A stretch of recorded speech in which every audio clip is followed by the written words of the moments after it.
오늘 본문 말씀 빌립보서 1장 21절 내게 사느니, 내게 사느니라는 제목으로 빌립보서 1장 21절 한 절입니다. 이는 내게 사는 것이 그리스도니 죽는 것도 유익함이라. 아멘. 함께 읽으시겠습니다. 다 같이. 이는 내게 사는 것이 그리스도니 죽는 것도 유익함이라. 아멘.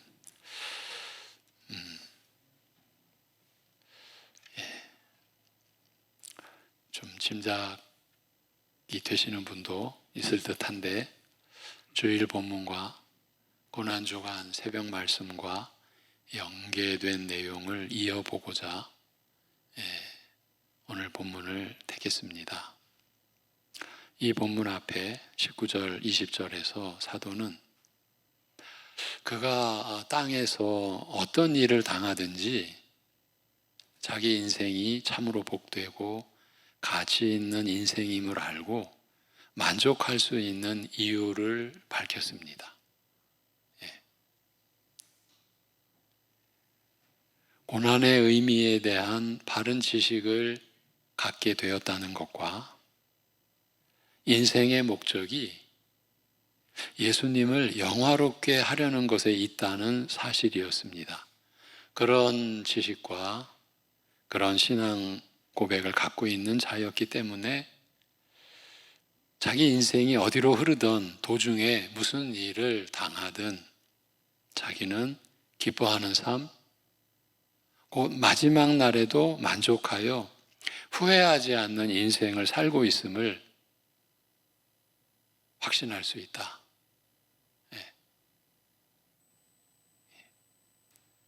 그런 의미였습니다. 자부할 수 있다. 그런 의미였습니다. 오늘 본문은 자기의 인생의 의미와 목적이 예수님이 자기 안에서 존귀히 여김받기를 원하는 것에 있다는 그 주장이 어떻게 가능한지, 어떻게 사람 마음이 그런 생각을 가질 수 있는지 다시 한번 자기 인생의 의미와 목적이 예수님이 자기 안에서 존귀히 여김받기를 원하는 것에 있다는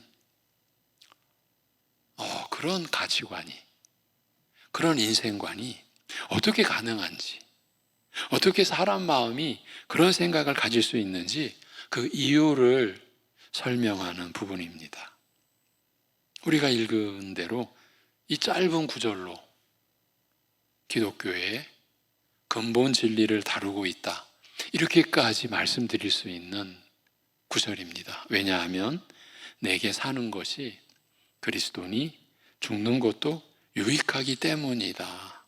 앞에서 말한 그 내용의 이유를 지금 제시하는 거예요. 왜냐하면 내게 사는 것이 그리스도니 죽는 것도 유익하기 때문이라.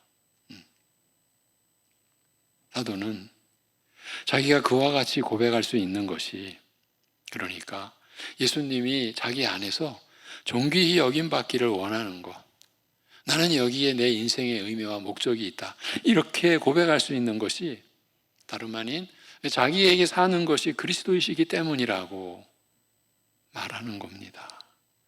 그리스도인은, 우리 신자는 근본적으로 어떤 사람인가? 우리 신자들의 존재 방식과 삶의 의미는 어디에서 비롯되는가? 이 점을 지금 밝히고자 하는 것입니다. 그래서 앞에서 이 아주 짧은 구절에서 우리의 기독교회의 근본적인 진리가 다루어지고 있다라고까지 말씀을 드린 거예요. 그리스도인은 근본적으로 도대체 어떤 사람인가? 그들의 존재 방식과 삶의 의미는 어디서 비롯되는가? 사람들은 저마다 삶의 어떤 의미나 보람을 느끼는 무엇인가를 나름대로는 가지고 있습니다. 자기 목숨, 자기 인생을 다 바쳐도 아깝지 않다라고 생각하는 일들이죠. 이런 그 재반 인생관을 먼저 좀 대략적으로라도 좀 나열해 보겠습니다. 어떤 사람들은 인생을 즐겼는가, 못 즐겼는가에서 행복과 아니면 불행을 느낍니다. 쾌락주의라고 부르는 인생관입니다. 먹고 마시고 춤추는 것을 하고 싶은 만큼 했느냐, 그렇게 할 수 있는 것이 이 성공한 인생이라는 거죠. 예, 네. 우리 입장에서는 쓰레기 같은 가치관이지만 이런 생각으로 사는 사람들의 수가 많습니다. 예. 세상은 이런 사람들의 기대를 충족시키기 위해 여러 가지 준비를 하느라고 외형적으로 더 화려해지고 더 커지면서 저들 나름대로 발전해 오고 있음을 이 또한 부인할 수가 없어요. 우리의 입장에서는 발전이 아니죠. 예. 그런데 저들은 그런 사람들, 그런 쾌락주의 인생관에 뭔가 맞춰주기 위해, 저들의 욕구를 충족시켜주기 위해 준비하면서 외형적으로 이 세상은 더 화려해지고 더 커져가고 있는 것, 우리가 부정할 수가 없습니다. 그런 반면 상반되는 금욕주의라고 부르는 인생관도 있습니다. 쾌락주의 인생관보다 지적이라 할 수 있는 이 사람들은, 쾌락주의 인생관을 쫓는 사람들보다는 그래도 지적이라 할 수 있는 이 사람들은 삶을 견뎌내야 하는 어떤 것이라고 믿고 사는 자들입니다. 그들은 이 세상이 때때로 눈물로 넘칠 수 있음을 알고 그걸 대비한다는 점에서는 훌륭하다, 이렇게 볼 수도 있습니다. 그러나 그들은 일상적인 것도 더 많이 절제하는 것이 훌륭한 인생이라고 여김으로써 도를 넘어서고 맙니다. 가령 수도사들이나 수녀들처럼 결혼을 금하는 법을 제정하는 것이라든가, 세상을 떠나 산속에 따로 들어가 살아야 더 깊은 신앙을 유지할 수 있다고 생각하는 그런 종류의 인생관입니다. 어떤 사람들은 그런 삶에서 보람을 느끼는 것이 사실입니다.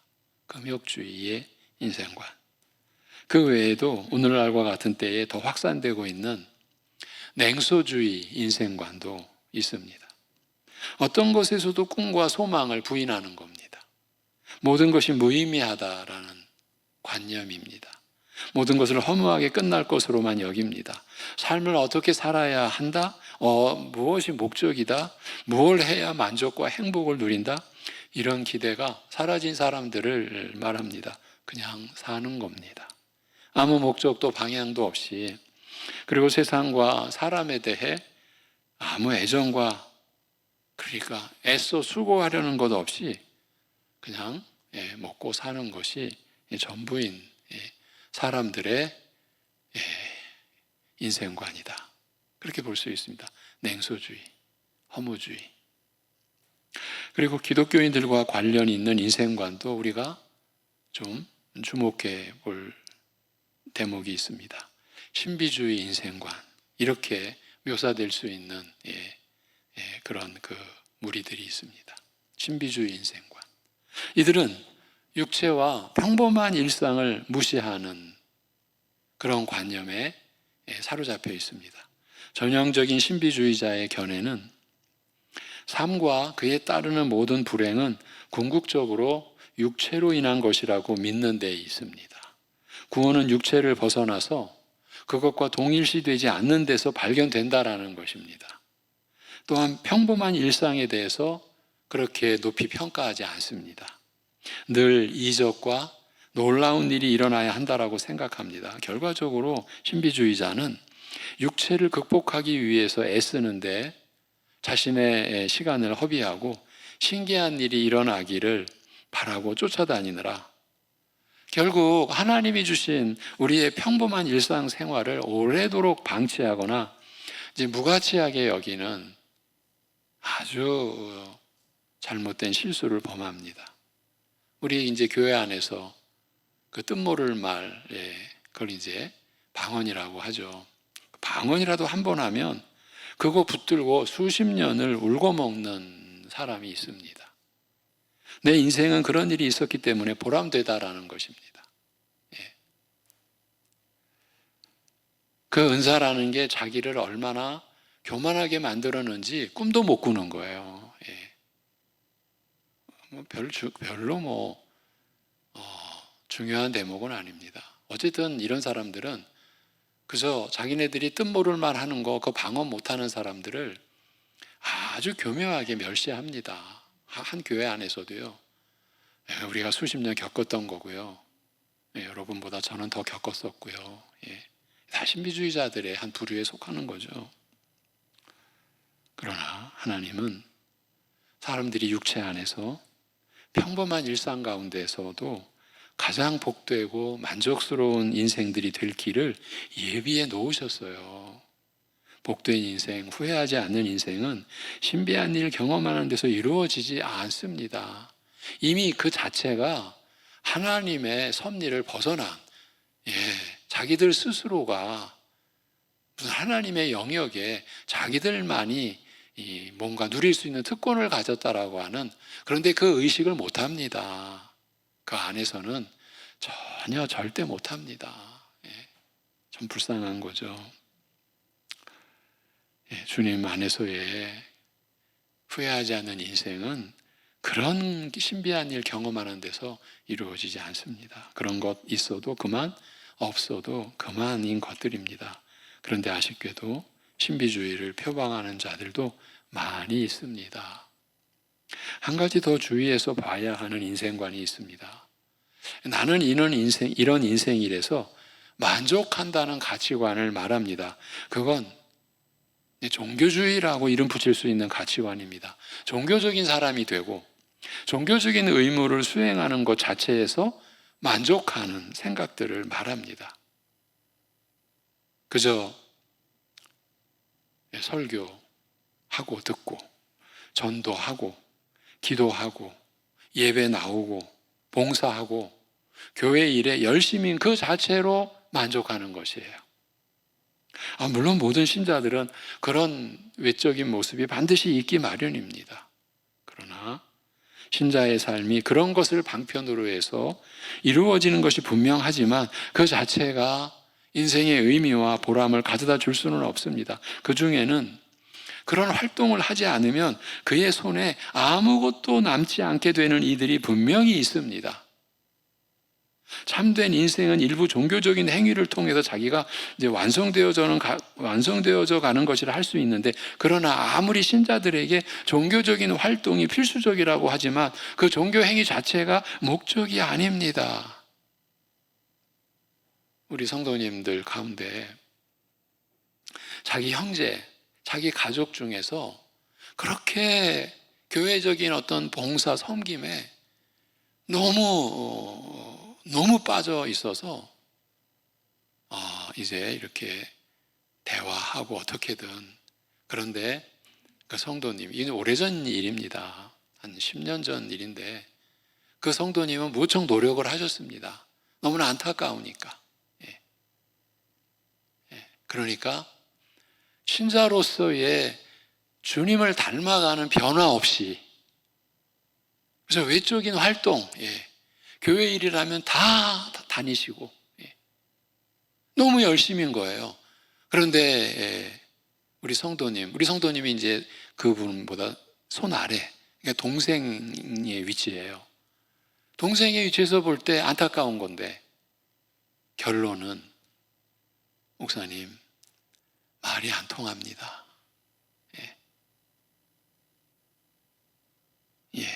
그 종교 행위 자체에 목적을 두는 경우, 그래서 제가 그냥 종교주의라고 이름 붙이는 그런 인생관, 이외에도 여러 종류의 인생관이 있을 것입니다. 그러나 대다수는 이 범주 안에 들 것입니다.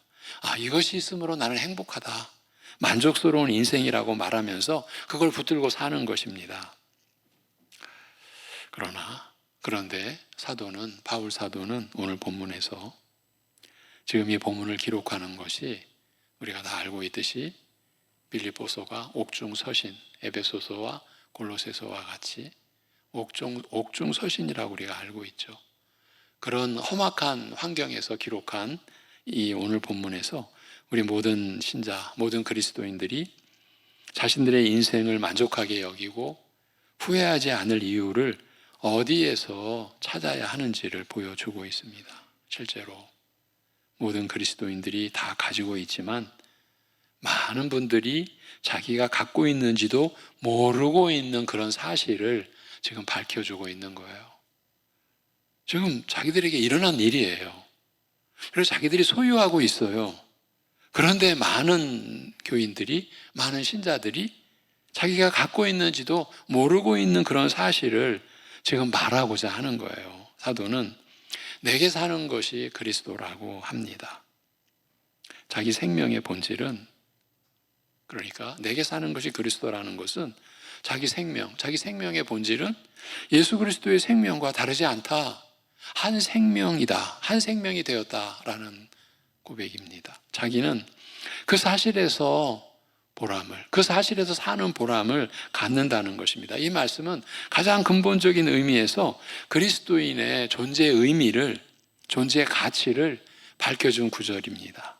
이 말이 뜻하는 가장 기본적인 뜻은 그리스도인은 그리스도와 연합된 자라, 그와 하나 된 자라는 뜻입니다.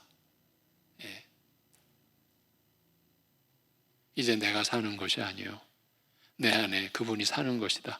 갈라디아서 2장 20절, 이 빌립보서 1장 21절, 사실은 같은 이 내용, 같은 본질의 말씀을 우리에게 주고 있는 거죠. 그리스도인은 그리스도와 연합된 자다, 그와 하나 된 자라는 뜻입니다. 주님께서 이 사실을 자주 말씀하셨고 또 분명하게 알도록 해주셨습니다. 요한복음 15장 5절에서 그 사실을 가리켜 뭐라 하셨습니까? 나는 포도나무요 너희는 가지라. 그가 내 안에, 그가 여러분들이죠, 신자. 그가 내 안에 내가 그 안에 거하면 사람이 열매를 많이 맺나니 나를 떠나서는 너희가 아무것도 할 수 없습니다. 여러분, 이 포도나무에 비유해서 우리가 가진 우리가 그러면 열매를 맺는 게 내 열매입니까? 포도 열매입니까? 포도 열매죠. 우리 신자의 이 인생의 열매를, 엉뚱한 것, 사실 우리는 다른 열매를 얼마나 많이 쫓아왔습니까? 또 희구해 왔습니까? 근데 사실은 주님이 포도나무 우리가 가지라고 했을 때 우리가 맺는 열매는 주님의 열매예요. 포도 열매라고요. 여기서 주님과 그리스도인은 모두 하나라는 사실을 이렇게 표현하셨어요. 나무와 가지의 관계예요.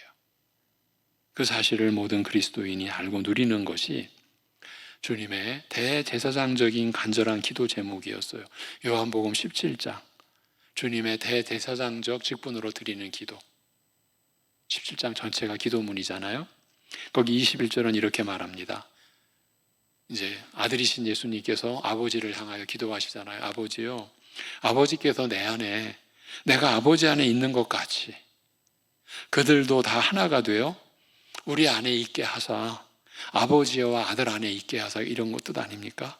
세상으로 아버지께서 나를 보내신 것을 믿게 하옵소서. 이 시대를 불문하고 모든 그리스도인은 성삼위 하나님이 하나이신 것 같이 그 하나님 안에서 모두가 하나라는 그 기도를 하신 거예요. 그 하나됨으로 사람을 불러들이는 것이 교회라는 말씀이죠.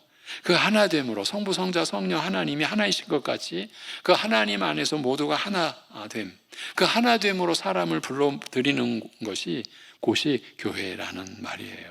그리스도인은 이 사실을 가장 중요한 가치 기준으로 삼는 자들이다라는 거예요. 그래서 평안에 매는 줄로 성령이 하나 되게 하신 것을 힘써 지키라.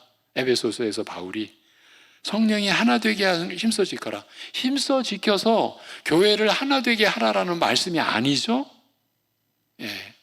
그 하나됨으로 사람을 불러들이는 것이 교회. 그러니까 평안에 매는 줄로 성령이 하나 되게 하신 것, 우리는 그거를 지켜가는 거예요. 그 하나됨으로 사람을 불러들인 것이 교회니까요. 주님과 우리가 하나라는 이 사실은 단순히 마음이 서로 가깝다는 정도의 의미가 아니라는 것을 이제 느끼시죠? 마음이 서로 가깝다는 그런 차원 정도가 아니에요. 부모들이 자식을 생각하는 마음이 비슷할 수는 있을 것 같습니다. 자식들은 부모들에 대해서 그러지 않아도 부모들은 자식들을 마음에 품고 삽니다. 그만큼 부모의 사랑이 큰 것이고 그것은 그 부모의 마음에 자식들이 살아있는 것과 같은 느낌을 갖게 할 것입니다. 누군가를 사랑한다는 것도 그 사람을 내 마음에 품고 있는 것과 같습니다. 사랑으로 사람은 한 사람처럼 여겨질 수 있는 것입니다. 그 사랑이 얼마나 위대한 것인지 모릅니다. 그러나 주님과 그리스도인의 관계는 그런 마음의 차원을 뛰어넘는 것입니다. 실제로 하나입니다. 실제로. 마음으로 가까이 있는 것도 고맙지만 그리스도인의 가치는 그가 영으로 그리스도와 하나 된 자가 되었다라는 것이에요. 이게 실제예요. 예. 이 사실이 분명히 이루어졌는데 우리가 모를 뿐입니다. 왜냐하면 이 일은 성령께서 이루신 일이기 때문입니다. 우리의 육체가 감각할 수 없는 방식으로 성령께서 우리를 예수 그리스도께 접붙여 놓으셨습니다. 참 마귀가 교회를 어지럽히는 수단 중에 하나가 왜 감각할 수 없냐 이렇게 나오는 거예요. 그러면 아주 쉽게 이 교리의 체계가 무너져 버려요. 나는 감각을 했는데 아까 말한 신비주의자들이 여기에 미혹당하고 악에게 사로잡혀서 비참해져 가는 거예요. 여러분, 신비주의의 최종적인 그 치명적인 해악은 중보자 없이, 그러니까 예수 그리스도 없이 하나님 앞에 나아가겠다는 그거거든요. 근데 그런 실체를 모르는 거죠. 나는 육체적으로 감각했는데, 느꼈는데, 그러나 우리가 그리스도와 하나 되는 이것은 육체가 감각할 수 없는 방식으로 성령께서 우리를 예수 그리스도께 접붙여 놓으셨습니다. 사도 바울이 우리 모든 성도들에게 거룩을 추구해야 하는 성결한 삶을 위해 애써야 하는 이유를 설명하려 할 때 말한 것이 바로 그 점입니다. 바로 새벽 예배의 주제죠. 로마서 6장 2절에서 그럴 수 없느니라. 은혜를 더하게 하려고 죄에 계속 머물겠느냐? 그럴 수 없느니라. 죄에 대하여 죽은 우리가 어찌 그 가운데 더 살리오라고 말하면서 오직 하나님의 은혜로 죄사함을 얻었다고 해서 우리가 방종하여 그 은혜를 죄짓는 기회로 삼지 않아야 한다는 것을 설명합니다. 그러면서 그 이유를 설명하기를 무릇 그리스도 예수와 합하여, 원문대로 하면 그리스도 안으로 들어가 세례를 받은 우리는 그의 죽으심과 합하여 그의 죽음 안으로 들어가 세례 받은 줄을 알지 못하느냐라고 합니다. 예수님과 연합하는 세례를 받은 자들이기 때문이라는 것입니다. 그리스도인이 됐다는 것은 죄사함 받는 것으로 받은 것으로 끝나는 것이 아니고 예수님과 하나 된 수준이기 때문이라는 것이에요. 그걸 세례 받았다고 하는 것입니다. 이걸 성령께서 행하신 일이라 우리가 그렇게 고백하는 겁니다. 더 구체적으로 말씀드리면 그리스도께서 성령으로 세례를 베풀어 주신 그 은혜의 결과인 것입니다. 그러하니 특별한 일이 일어나게 한 것이라는 뜻이 아니고 성령께서 영으로 우리를 예수님과 하나 된 사이로 만드셨다라는 겁니다. 그래서 그 로마서 6장 5절에서 다시 만일 우리가 그의 죽으심과 같은 모양으로 연합한 자가 되었으면 또한 그의 부활과 같은 모양으로, 이 모양이라는 게 다 영적인 의미잖아요. 부활과 같은 모양으로 연합한 자도 되리라고 말합니다. 모든 것을 함께 나누는 하나 된 관계, 하나 된 사이라는 뜻입니다. 그래서 내 죄를 대신해서 그분이 죽으신 것입니다. 그분과 내가 하나이기 때문에 내 죄가 곧 그분의 죄로 여겨진 것입니다. 우리는 그분에게 죄와 죽음을 드린 것밖에 없으나 주님은 우리에게 다른 것을 주시는 분이죠. 의와 생명을 주신 것이죠. 곧 그의 죽으심이 내 죽음이 되고 그의 부활이 내 부활이며 그의 영광이 이제 내 영광이 되는 것입니다. 우리가 이 세상에서 영광을 취하고 사람들에게서 영광을 우리가 얻고자 하는 것, 사람들이 끝까지 붙들고 가는 그 명예, 명성. 그런데 여러분, 우리는 지금 그리스도의 영광이 내 영광이 된 신분이잖아요. 그리스도의 영광보다 더 큰 영광이 있을 수가 없잖아요. 태양 앞에서 촛불 들고 와가지고 누가 더 촛불이 굵으냐. 인생은 어쩌면 그 허망한 싸움하고 있는 거죠. 아무런 가치 없는, 결국 썩어질 것들이잖아요. 이렇게 우리는 그분에게 죄와 죽음을 드렸지만 그분은 우리에게 의와 생명을 주셨어요.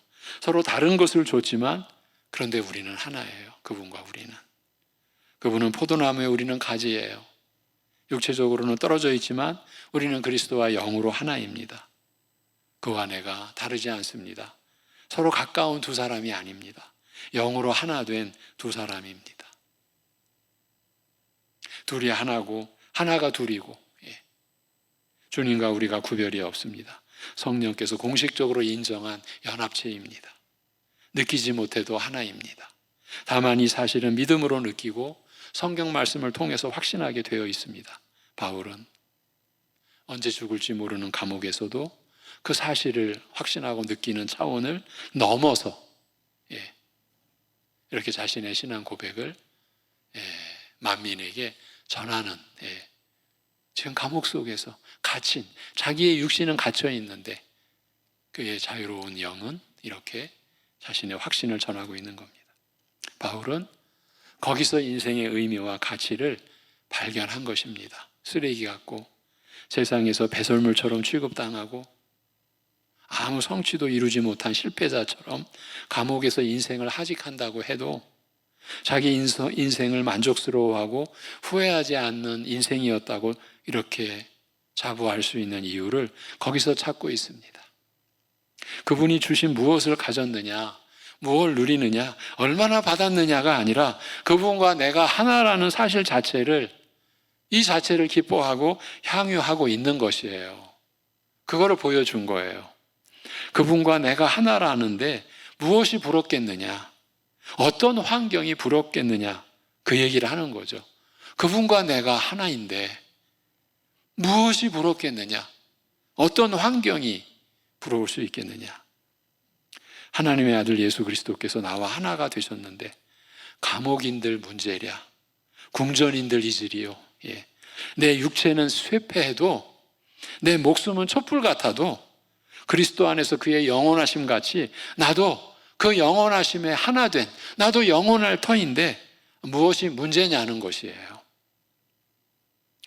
바울은 주님과 자신이 영으로 하나라는 사실이 그렇게 감격스러웠던 것입니다.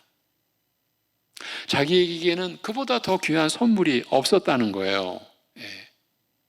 여러분, 오늘도 이제 그런 생각이 잠깐 들었어요. 바울만큼 원망할 그런 입장. 아니, 바울 스스로가 이렇게 진술한 그 고난의 그 내용을 보십시오. 오죽하면 어떤 부지런한 신학자가 한번 그의 생애의 기간과 다 했더니 그냥 우리식으로 쉽게 사흘 만에 한 번씩 그냥 두들겨 맞으면서 복음 전했다, 이렇게 보는 게 합당하다, 이렇게 결론을 맺었다고 이 얘기는 제가 많이 드렸죠. 그것도 그냥 그저 지나가는데 조박는 그 정도가 아니라 몸 어디 한쪽을 못 쓸 만큼 그렇게 맞으면서 그것도 사흘 만에 한 번씩. 자기 일하는 게 아니잖아요. 주님의 일하는 거잖아요. 그런데 그렇게까지 고난을, 그렇게까지 고통을, 그러니까 몸이 성한 날이 없었던 거죠, 사실은. 우리 지금 연세 있으신 어르신들 이렇게 뵈면 안 아픈 곳이 없어요, 이렇게 말씀들 하시잖아요. 그런데도 예배당에 나오시는 모습을 보면 사실은 감격이죠. 내가 너무 약해서 죄송해요라고 말할 때 사실은 아닌데, 저희가 감사한데, 그럼에도 이렇게 하나님을 사모하고 예배를 사모하고 이게 나오시는 거에 오히려 우리가 감격스러운데 오히려 죄송하다고 그러시는데, 지금 바울 사도가 사실은 온몸이 성한 데가 어디 있었겠어요. 그처럼 탄식하며, 그처럼 뭐 불평 불만 정도가 아니죠. 원망 정도가 아니죠. 그가 독소를 그 마음에 인간적으로 만약에 풀어내고자 한다면 감당할 사람이 있을까? 그렇게까지 지금 그는 고난에 처했었잖아요. 그리스도의 남은 고난을 내 육신에 채운다라는 고백까지 하고, 그게 다 복음 전하는 거, 그거 하나 때문에. 예. 그리고 타협하지 않은 거. 그 할례 하나만이라도 타협했으면 정말 편하게 세계 전도를, 세계 선교를 감당했을 텐데, 그 하나가 포기되면 복음이 다 포기되는 거니까 포기할 수가 없었잖아요. 그런 바울이 지금, 그리고 지금 감옥에 갇혀 있는데 자기는 주님과 내가 영으로 하나 되었다라는 그 사실, 자기에게는 그보다 더 귀한 선물이 없다. 지금 그 얘기를 하고 있는 거예요. 얼마나 귀하게 여겼느냐 하면 그 점이 자기 목숨보다 더 중요하다는 것을 알았습니다. 그래서 20절에서 살든지 죽든지 내 몸에서 그리스도가 존귀하게 되게 하려 한다든지, 또 오늘 본문에서 내 죽는 것도 유익하다 이렇게 말한 것이 그의 진실한 고백이었습니다. 그러니까 사나 죽으나 그에게는 아무 상관이 없는 것입니다. 자기 목숨의 가치가 변질되지 않는 것이에요. 사는 것이 죽는 것보다 나은 것이 없고 죽는 것이 사는 것과 다르지 않은 것이에요. 인생이 죽는 것마도 못하다는 허무주의가 아닙니다. 생명의 가치 기준이, 판단 기준이 다른 것이에요. 그는 자기와 하나 된 예수 그리스도의 영광이 자기 생명을 완전한 가치가 있도록 만들어준다라는 그 사실을 아는 거예요. 자기와 하나 된 예수 그리스도의 그 영광 되심이 자기 생명을 완전한 가치가 있도록, 자기 존재를 하나님 앞에서 완전한 가치가 있도록 만들어준다. 그 사실을 안 거예요. 여러분, 교회는 이 진리를 밝히 드러내는 곳이에요. 여러분, 예수 그리스도를 우리가 믿고 영접한다라고 하는 그 자체가 얼마나 엄청난 일인지를, 근데 우리는, 여러분 다 느끼시고 아시겠지만은, 우리의 그 무엇에 의해서, 마치 제가 그래서 이렇게 표현했었죠. 하나님 앞에서, 하나님, 예수 믿는 건 기본이시고요, 기본이고요. 그건 하나님도 기본이라고 하셨잖아요. 그 위에다가 좀 더 주셔야죠. 어쩌면 우리는 그렇게 어린아이처럼 그렇게 떼쓰는 신앙생활을 하고 있는 것이 아닌가.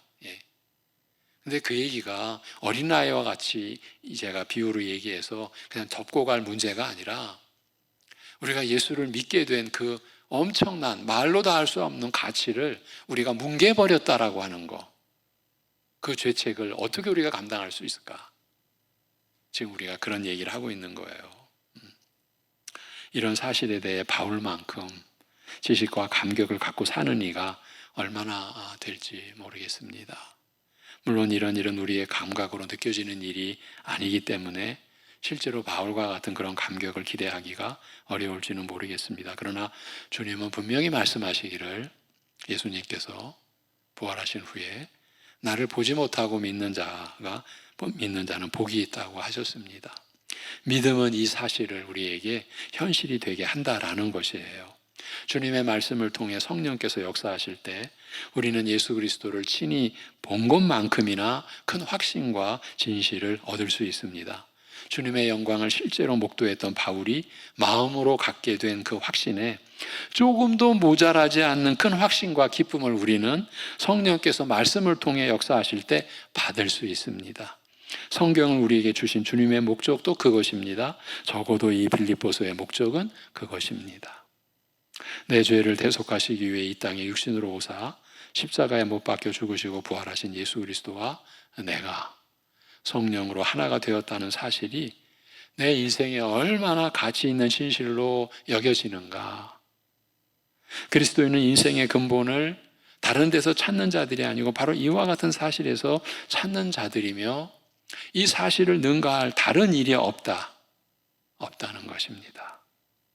바울은 빌립보 교인들을 비롯하여 모든 성도들이 자신과 같은 이유로 자신이 누리는 행복과 기쁨을 함께 누리기를 원했던 것입니다. 그는 감옥에 있지만 주님과 자신이 하나됨을 기억하고는 거기서도, 감옥 속에서도 그는 행복했습니다.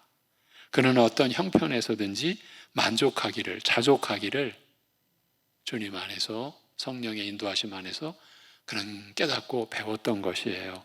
그는 자신이 비천에 처할 줄도 알고 풍부에 처할 줄도 안다라고 말했으며 이 빌립보서의 끝에 가서 그렇게 말했죠. 모든 성도들도 동일한 그 은혜를 누릴 수 있기를 그는 바라고 이 서신을 기록한 거죠. 물론 그것은 어려운 것이며 그렇게 하지 못하게 방해하는 힘이 존재함을 잘 알고 있습니다. 기독교 복음은 결코 단순히 모든 것이 괜찮으니 기운을 내라고 말하지 않습니다. 여러분, 성경은 그렇게 말씀하지 않습니다. 야, 다 괜찮아, 잘 될 거야, 기운을 내, 그렇게 말하지 않습니다. 그와 반대로 복음은 삶을 있는 그대로 직시하며, 여러분, 구약은 역사적 사실을 쭉 나열해가는 내용들이 많잖아요. 여러분들 읽으시면서 느끼시겠지만 이게 도대체 하나님 나라야? 왕이 돼가지고 일주일 만에 죽임당하는 왕도 있고,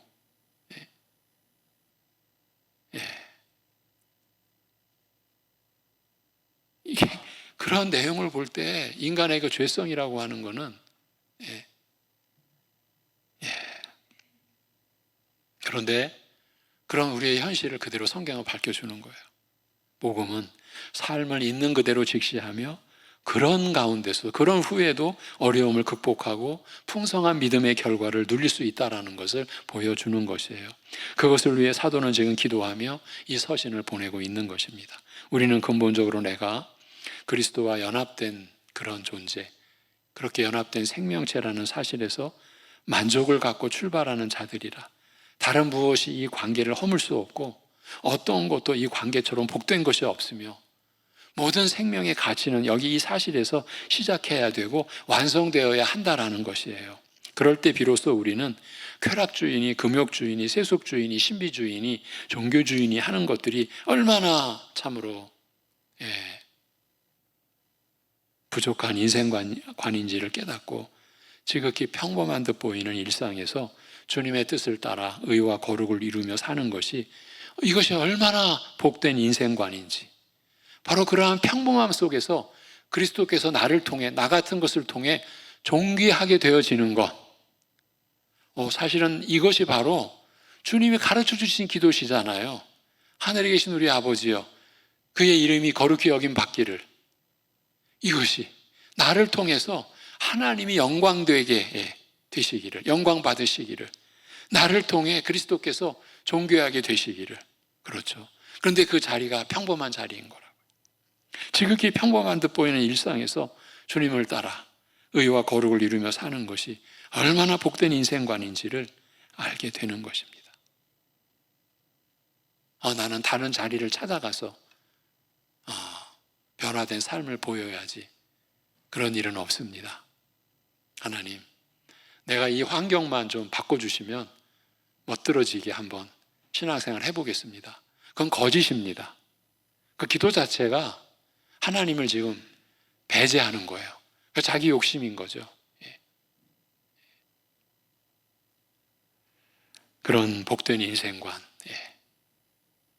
지금 바울 사도는 나와 하나 된 그리스도의 영광이 자신을 하나님 앞에서 완전한 가치를 지닌 존재로 만들어주고 있다는 것에 대해서, 자신이 사역하면서 감옥에 갇혀서 누가 보기에는 저거 봐라, 그가 뭘 이뤘느냐, 이제 이렇게 매맞아 아니면 창에 찔려 어떤 고난을 받아 그저 죽임당할, 순교당할 뿐, 아무것도 순교가 아니죠. 저들이 볼 때는 개죽음이죠. 개죽음 당할 저런 처지에 놓였다, 그렇게 세상은 평가하고 사람들은 조롱할 것입니다. 그러나 바울 사도는 그러한 세상의 비웃음과 조롱에 전혀 영향받지 않고 오히려 자기는 지금 감사하다, 기쁘다, 복되다. 왜? 내게 사는 것이 주님이시니. 이 하나, 주님과 자신의 하나 된 그 관계, 그러한 인생관이 얼마나 복된 인생관인지, 그러기 위해서 우리는 스스로에게 질문을 던져야 합니다. 우리에게도 사는 것이 그리스도인가? 내게도 사시는 것이 그리스도인가? 바울의 고백을 나도 할 수 있기를 간절히 원하고 있는 난가? 우리 모두가 이러한 열정 어린 믿음을 갖게 되기를 원합니다. 예수 오직 그분뿐입니다. 우리의 모든 열정이 그분과 함께 있는 이 사실을 드러내는 것이 되도록. 그러니까 나를 드러내는 게 아니죠. 나를 통해 그리스도께도 드러나는 거죠. 근데 이게 그렇게 안 되는 거예요. 그렇게 어려운 거예요. 그렇게 우리 안에서 미묘하게 갈리는 거예요. 결국은 내 이름, 이게 옛사람 내 모습인데, 이게 사단의 계략이죠. 사단의 계략. 그리고 우리의 부패한 육적, 그 부패한 성품에 그 끝까지 매달리는 집착이죠. 그래도 날마다 자기를 부인하며 자기 십자가를 지고라고 할 때 우리 속에서는 야, 너 부인하면 네가 어떻게 살아? 아무런 근거 없는 허황된 소리가 우리 안에서 일어나는 거예요. 야, 너를 부인하면 너 아니잖아. 이게 마귀의 소리거든요. 근데 우리는 그런 생각을, 그렇지, 내가 부인하고 내가 어떻게 살아? 주님의 말씀에 대한 이미 분별력을 잃어버린 거예요. 내가 부인해야, 부인되어져야, 내가 내 십자가를 져야, 내가 나 자신에 대해서 죽어야 하나님이 기뻐하시는 진정한 내가 드러나는데, 영원한 가치를 지닌 내가 드러나는데 그 길목에서 우리는 넘어져 버리는 거예요. 그래도 나지. 그거를 못 이기는 거죠. 그것을 바울 사도는 한마디로 그리스도께서 내게 사신다. 내게 사시는 이는 그분이시다. 우리의 모든 열정이 우리가 그분과 함께 있는 이 사실, 이것을 드러내는 것이 되도록 기도하며 최선을 다해가야 하겠습니다. 기도합니다. 하나님 아버지, 참 인생으로서는 감당할 수 없는 이 세상의 모든 철학이나 가치관이나 사상 가지고도 풀어낼 수 없는 오직 하나님 말씀의 진리 안에서 그리스도와 우리가 하나됨을 오늘 주신 말씀을 따라 그대로 선포하고 우리가 믿음으로 성령의 인도하신 가운데 그 말씀을 받을 수 있게 하여 주심을 감사합니다. 오직 성령께서 이 말씀이 우리 각자의 심령에 새겨지는, 믿음으로 수용되어지는, 그래서 이 믿음의 내용이 우리의 현실 삶 속에서 우리의 마음에 충만해짐으로 인하여서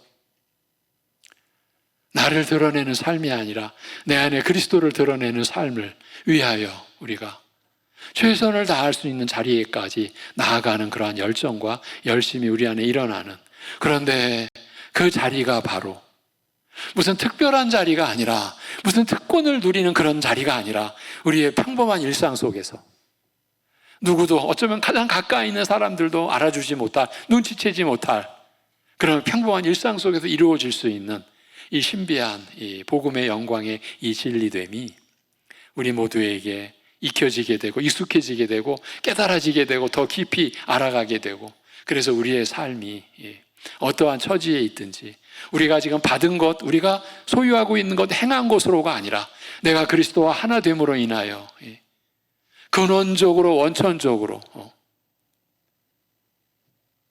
없어지지 않을 가치와 영광을 지닌 그러한 신분이 된 그 사실, 그리스도와 내가 하나라는, 구분되지 않는, 실제가 하나라는 이 믿음의 인생관, 이 믿음의 가치관을 굳건히 하는 교회, 굳건히 하는 우리 성도들, 그리고 성도의 가정들로 세워져 가는 역사와 그 축복을 내려 주시옵소서. 예수님의 이름으로 감사하며 기도하옵나이다. 아멘.